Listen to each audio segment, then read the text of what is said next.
ప్రజా సమస్యలు పరిష్కరించాలని డిమాండ్ చేస్తూ సూర్యాపేట జిల్లా కలెక్టర్ కార్యాలయం ఎదుట సిపిఎం ఆధ్వర్యంలో ధర్నా నిర్వహించారు. ఇక ఎండిపోయిన పంటలకు ఎకరానికి 30,000 రూపాయలు చెల్లించాలన్నారు నేతలు. కేంద్ర రాష్ట్ర ప్రభుత్వాలు ప్రజలకు ఇచ్చిన హామీలు అమలు చేయాలన్నారు. రైతుల సమస్యలపై ప్రజాప్రతినిధులు ఎందుకు స్పందించడం లేదని ప్రశ్నించారు. సాగు చేసిన పంటలు ఎండిపోవడంతో అన్నదాతలు తీవ్ర ఇబ్బందులు పడుతున్నారని ఆగ్రహం వ్యక్తం చేశారు. ఇక ఇప్పటికైనా ప్రభుత్వం స్పందించి రైతులను ఆదుకోవాలన్నారు సిపిఎం నాయకులు.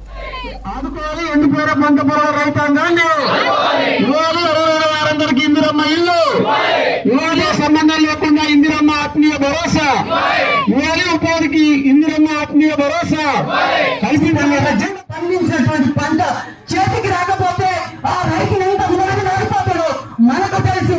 వీరికేం తెలుసు? ఎక్కడ 30,000 ఎర్ర జెండా పోరాటం చేస్తుంటే ఏ ఒక్క నాయకులన్నా, ఏ ఒక్క ఎమ్మెల్యే అన్నా, ఏ ఒక్క ప్రజాప్రతినిధి మాట్లాడే అక్కడ ఉన్నారా? అంతా ఉన్నాం. అసెంబ్లీలో అసెంబ్లీ కలుగుతా ఉంది. ఏ ఒక్కరు అడిగిన పరిస్థితి ఎందుకు అడగడం? ఒకరినొకరు తిట్టుకోవడం సరిపోతా ఉంది. రేవంత్ రెడ్డి గారు ఏం మాట్లాడుతున్నారు? నాకెవరు నాలిస్తాం లేరు, నాకెవరు అప్పిస్తాం లేరు. ఎందుకు ఇచ్చిన వాగ్దానాలు? ప్రజలకు ఇచ్చిన వాగ్దానాలు అమలు చేయాలి.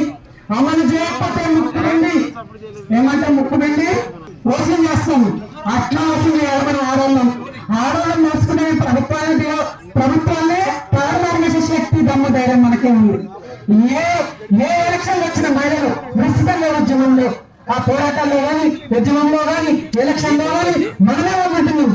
ఏ పోరాటం స్వాతంత్ర పోరాటం చూసినా, తెలంగాణ సాయుధ రైతాంగ పోరాటం చూసినా మహిళలే పాల్గొన్నారు. విరోచితంగా మహిళలు ఇప్పుడే మళ్ళీ స్వరాజ్యం గారి గురించి చెప్పారు. మళ్ళీ స్వరాజ్యం గారు ఏం చేసింది? ప్రభుత్వాలు భూమి పంచకపోతే గ్రామీణ ప్రాంతాల్లో ఉన్నటువంటి మహిళలందరినీ చైతన్యం ఎట్లా చేసింది? పగలు పట్టింది.